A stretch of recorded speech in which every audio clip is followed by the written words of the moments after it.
Hello everyone, Danny Hogger here, Master's Vlog number 43, and I'm going to talk about organizing a literacy review for your action research.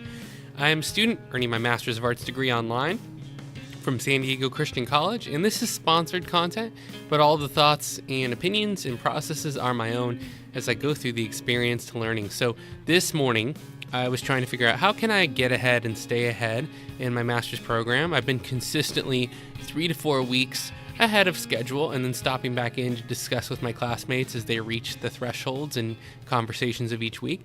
And I wanted to get ahead on my final project, which is the capstone action research project, and thinking about how can I do this? How can I accomplish this? And I realized I needed to reach out for some support.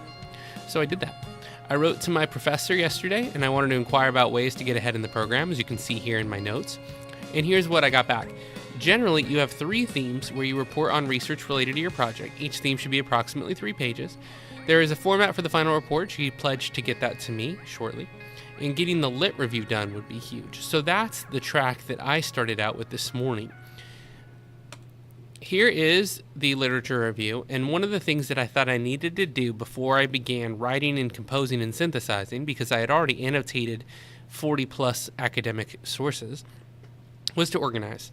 And I was thinking about my research project, which is, does podcasting relate or correlate to any kind of change in assessment performance? Does it help students review and retain information? So I decided to focus on 3 areas. School environment and impact. What are all the things that relate to how students achieve and how students work hard, and the drive and motivation of students in regards to comparing their environment? So that was one thing I wanted to focus on. Next, I focused on a second section, which was effects of podcasting on education. Now, clearly this is the central theme, and I thought about putting it first, but somehow context and location and setting seemed like the way you would start out any story. So I decided to organize that first, and in my second section here, I'm going to be analyzing podcasting and the effects of podcast on final product. So I have information here about the origins of podcasting and different sources that I've been looking through, and I'm putting together piece by piece the background for the educational research that precedes my own. And as you can see, I have a few paragraphs completed here, and I'm organizing ideas based on themes, and each source is representing a different paragraph. And see here, I haven't written about video podcasts yet, but that's the next section I'm going to be working on. For the third section, I went to effects of homework on student energy and performance, because I want to know what is the correlation in past studies about podcasting relating to performance, and how is mine going to fit in. So once I organized an ABC and made them subtitles in Google Docs, that way they would be able to be indexed in my table of contents, I have been going through my sources and my annotations, and in a general order, classifying where each source is going to go and placing them into structured paragraphs. So it's a bit like brainstorming, and then I'm going to be filling in details with more and more references.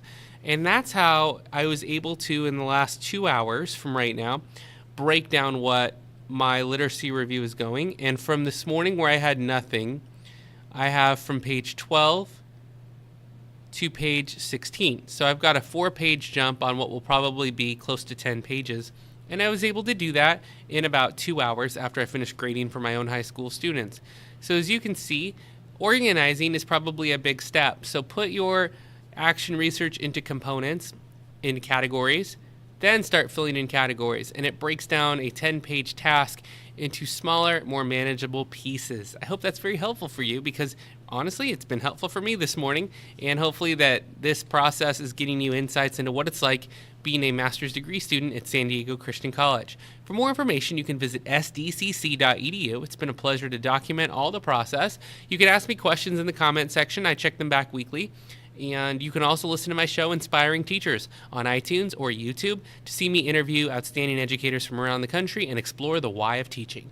For now, this is Danny Hogger, and saying goodbye and headed back to more research here at my computer. Hoping you're doing well today. Thanks so much for listening, and for now, class is dismissed.